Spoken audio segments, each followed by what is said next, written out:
back. You're still tuning in to Salam Media, and this is Salam Media Highlights with myself, Salai Loma Kwidiri. And we're going to be touching on another important story. This week, the UN Security Council voted overwhelmingly for a resolution demanding a permanent ceasefire in Gaza, the lifting of aid restrictions, and the release of hostages, only to see the United States cast the single veto vote. With the humanitarian crisis reaching breaking point, confirmed famine, and mounting global pressure, we're going to be speaking with Professor Jeff Halper, director of the Israeli Committee Against House Demolitions, to unpack what this veto means, why the international community seems stalled, and what are the pathway forward, if there is any, for peace, justice, and accountability for the people of Palestine. Prof, good afternoon. Weird time of the day for you and I to be chatting, but always a pleasure. Good to have me. Good to be had again on your program. No, thank you so much. I think let's jump right into it. Your reaction to the United States casting that single veto vote on that Security Council proposal resolution demanding immediate and permanent ceasefire in Gaza. Was it expected? Why did it happen? Well, of course, it was expected. The UN. The American representative to the UN at that, in that vote, opened the negative vote with a statement saying this is no surprise. On the surface, what the United States always accuses the UN of doing, and the international community, is what they call adopting the Hamas narrative. In other words, the idea that that Hamas is a terrorist, or Hamas narrative is that this is a resistance, political resistance against occupation and colonialism and genocide today, and that the attack, however it worked out. I mean, obviously you can't kill civilians, but it's an open question whether that was a part of the equation. What the attack really conceived on October 7th, we don't really know. We know that a lot of it was a surprise, that he got through, that there was a music festival. It's hard to judge the Palestinian struggle and even the Hamas attack on the basis of what actually happened on October 7th, because it was such an unexpected event for everybody. But nevertheless, the attack was in the context of an ongoing struggle for more than a century against Zionist settler colonialism, occupation, conquest, displacement, land expropriation, and so on. And that's the narrative, the Palestinian narrative. Well, the United States, that's always been dictated to by Israel in terms of policy, cannot accept it. They call that the Hamas narrative. And the fact that the UN resolution talked about the humanitarian crisis, the starvation, the need for humanitarian aid, the need for an immediate ceasefire, and in some ways called Israel into account, that Israel has to allow humanitarian aid. Israel has to agree to a ceasefire.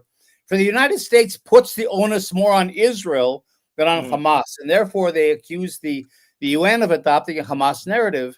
But of course, this is all just spin. I mean, nobody really. That wasn't the intention of the UN resolution, the Security Council resolution. The intent was, of course, to get practically to a ceasefire, humanitarian aid, and end the fighting. So, it didn't get into issues of narrative. It was simply an excuse, a pretense on the part of the United States to vote no. Is there a way that we can probably interpret maybe the symbolism of this near unanimous global support for Gaza versus just one veto blocking the action that was tabled? I don't know. The problem is, I tell you, the deeper problem is, I think that the Palestinians aren't a side. It's very much like in the colonial era. If we think back on Africa, back in the 50s and the 60s and so on, African, independence movement, anti-colonial movements weren't really the point. They were used by the big powers, the United States, the Soviet Union, especially within the framework of the Cold War, for their own purposes. The actual issue itself of freeing oppressed peoples from colonialism wasn't an issue. And that's, I think, the case today. The Palestinians are not the issue. And you even said it in a way in the beginning in your introduction, the Palestinian issue, especially in Gaza, is seen as a humanitarian issue. True. In other words, the problem is a ceasefire, stopping the killing, a humanitarian aid. It's not political. Even the meeting that's coming up next week in the UN, where they're going to vote on recognizing a Palestinian state, that's symbolic. I mean, what is it? There's no political content to it. It's just a symbolic statement that everybody admits to recognize a Palestinian state. So the real issue here is that the Palestinian struggle, the Palestinian narrative, Palestinian rights are not what we're talking about here. The Palestinians are being used, in a very kind of a cynical way within a bigger context. And I think it's really a matter of the United States and Israel on one side, and in many ways the Arab world on the other side, because Qatar, the UAE, Saudi Arabia, and then of course Egypt and so on. Those are the countries that matter. That's where the money is, especially in the Gulf states, right? And so that's what the United States cares about, and in many ways China and the BRICS blocs as well. And the Palestinians are kind of lost in the shuffle. And I think as long as the United States and Israel understand, and this has been true so far, that the Arab states are not going to stand behind Palestine, firmly. They'll express symbolic support for the Palestinians, but that's not going to mess up the Abraham Accords. It's not going to mess up their military, economic relations with the West, and so on. And so the Palestinians remain a kind of a humanitarian issue that really isn't very, and I think that's why the United States can vote no, because it doesn't really go against, there's not going to be any implications for the United States, because on that basis, that's not the basis on which the Arab world is going to cut off ties to the United States or whatever. And I know this is a conversation I think we had at some point. This repeated pattern of U.S. vetoes. What do you think it means for the credibility of the UN Security Council as a supposedly peacemaking body? Right. Well, of course, no one takes the UN seriously in terms of an actual actor in international affairs. And I think, as long as there's a veto, and don't forget this veto system of these 5 countries, more or less. I mean, China replaced Taiwan at one point, but these 5 countries that have the veto, that goes back to the world in 1945. I mean, almost a century ago. That world where they were the big powers. I mean, how can you not have India? How can you not have an African? I mean, as permanent members of the Security Council, how can you not have Brazil? Major countries that have arisen over the years that aren't represented. And then, of course, not only that, but then to give these permanent members a veto power over what the rest of the world wants. So the United States will stand alone. The other 14 members voted for the resolution for the ceasefire, yesterday. But the U.S. veto is enough. So as long as those are the permanent members, and as long as they're the ones that have a veto power, I mean, the Security Council is neutralized. It's simply a symbolic body, and that's really a shame. And that should be really a focus of political attention, but it hasn't really been an issue over all these years. So the UN is kind of neutralized as a political actor.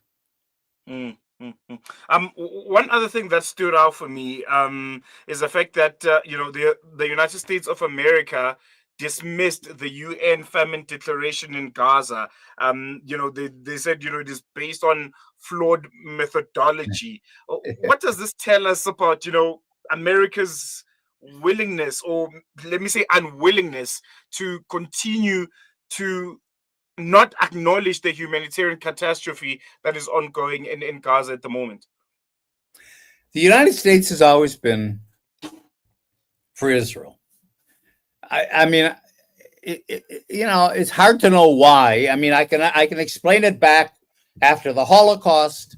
I can explain it when the Arab states were saying no to any peace with Israel. There was a boycott against Israel. I can explain it maybe with the terrorism or whatever, that whole issue that began to emerge with the PLO and so on. But today it's hard to explain why. And I think, again, I just don't think the Palestinian issue is important enough, by itself to really matter. And so the United States, I think, maybe it's changing, but, the United States, even with Biden, even before Trump, was super pro-Israel. And there might be a racial kind of a subtext. It's white Europeans against Arabs, and with all of that, the Islamophobia and the racism and so on. It's hard to explain from the point of view of interests. I mean, it's true Israel plays a role in the military aspects of American foreign policy. Israel is kind of an operational part of NATO. It supplies weapons all over the world and security devices. So it's a useful friend to have. But I think it's only in the last few years that the Arab world, especially the Gulf states, have started to emerge on the international stage. Now, if they would take Palestine seriously and make the resolution of the Palestinian issue a just resolution, the prerequisite for moving ahead, with its economic development in the West, that would really be something. But so far, the Arab world has pursued its own economic and military and political interests without the Palestinians. And so even with these changes going on geopolitically, the Palestinians kind of still remain an orphan. They're not really supported by anyone except symbolically. And in that kind of so if it's a powerful Israel that really can deliver in terms of military and security and is kind of the military hegemon in this region versus the Palestinians that really have nothing to offer, nothing to bring to the table, no power, no geopolitical significance, and aren't really supported by the Arab world, then kind of by definition, your support is going to go to Israel. It's more worthwhile than to the others. That might be changing a bit, but again, this meeting next week in the UN, where they're only going to vote on recognizing a Palestinian state in a very vague way, really shows that the international community sees this as humanitarian. They want to end the suffering of the Palestinians. They support the Palestinians. They love the Palestinians, but they're not going to go so far as to get into a fight with Israel and the United States over actually getting to a situation in which Israel is either pushed back to the 1967 borders and all its settlements dismantled for a two-state solution, or one democratic state emerges instead of Israel. That's not in the cards, and that's where the Palestinian struggle gets lost, I think. Prof, just one last question before I let you go. This resolution is tabled just a few weeks before the 7th of October, where we were approaching 2 full years of this continued genocide and war against the people of Gaza. From your own perspective, looking, the past 2 years, just a quick analysis on it and then where we currently find ourselves. On the whole situation of the Palestinians? Yes. Well, I'm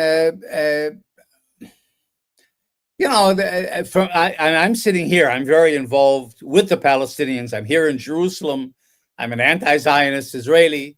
So I really am concerned with how do we move this forward.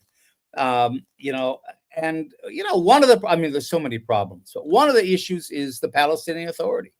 I mean, what Israel has succeeded in doing is capturing the Palestinian liberation movement. It's almost as if the ANC had been run by de Klerk. Abu Mazen is an agent of Israel, and he's very hard on his own people. You can't even have an open discussion on some political initiative without the Palestinian security services coming down on your head. And that's become the biggest obstacle. I think what we're missing is a Palestinian voice, just a political voice that says, like the PLO used to be, that said, this is our struggle, this is our program, this is our strategy, this is what we want you, the international community, to support. They should be in the UN dictating the resolution that the international community should support next week, not France and Saudi Arabia. The Palestinians should be doing that, but they're prevented from doing that by Israel and the United States through the Palestinian Authority.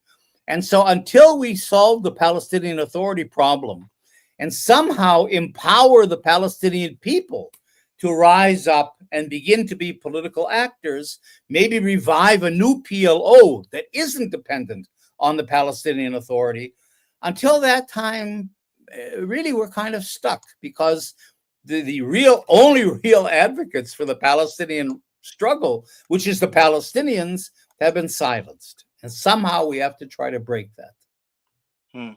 No, most definitely. Prof, always a pleasure chatting to you. Hope you enjoy the rest of your weekend. Really appreciate your time and your insights. All right. Thanks for having me again. Bye. There you go. And that's a wrap for today's edition of Salam Media Highlight, where we've been unpacking, I think, very, very concerning story, the latest on Gaza and the UN Security Council vote, where the United States of America have again vetoed a resolution that was put forward to the Security Council to have a permanent ceasefire in Gaza. It's a story that we've heard also often. And as we've head over to the weekend, I think let's keep the conversation alive. Let's stay informed and continue standing in solidarity with Palestine. From all of us here, Salam Media, have a thoughtful, safe, and peaceful weekend. Shap, shap.